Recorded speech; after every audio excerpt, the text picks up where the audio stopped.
திமுகவுடைய முரட்டு அண்டா தெரியுங்களா, செந்தில்வேல்.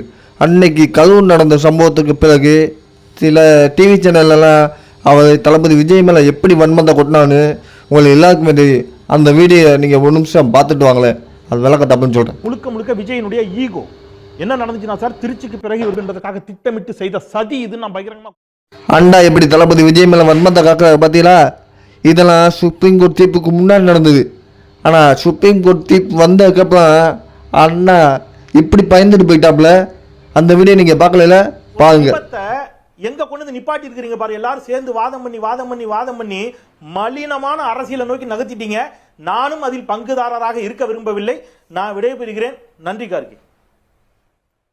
செந்தில்வேல் நீங்க தொடர்ந்து இருக்கணும்னு நாங்க வேண்டுறோம்.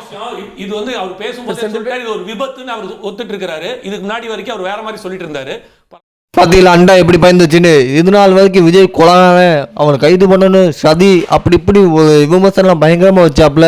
இன்றைக்கி சுப்ரீம் கோர்ட் தீர்ப்பு வந்ததுக்கப்புறம் நம்மலாம் மாட்டிக்க போனோம், எப்படியே எஸ்கேப் ஆயிரும் சொல்லி அப்படி பாதிலே விலகிறாராம். அப்படியே ஒரு விபத்துன்னு சொல்லி நழுவாது.